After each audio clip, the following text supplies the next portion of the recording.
Alright, y'all, so I just want to do a quick video about New Jersey officers who were injured by a mob during an arrest attempt. Now, two New Jersey police officers and an Essex County detective were allegedly injured by a mob while trying to make a firearms arrest Tuesday. Now, four men in their 20s and 30s were arrested in connection with the incident. Two at the scene and two were arrested later in the week.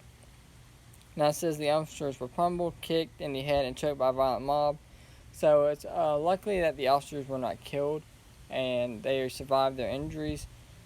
Now, again, all three of them were taken to the hospital, and they were later released. Most of them had bruises and cuts. Again, none of them were seriously injured. Most of them were hospitalized and later released. Now, again, these officers did show incredible restraint. They easily could have pulled out a taser, pulled out a gun, but they instead decided to fight back. But again, they could have easily pulled out a gun and fired. They could have easily pulled out a taser, just started tasering. Again, it could have ended differently, and we all know what would have happened.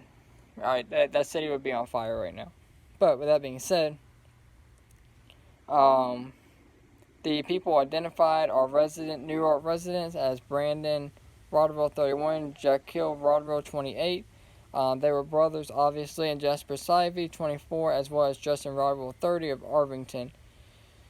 Now, just a number or a little fact.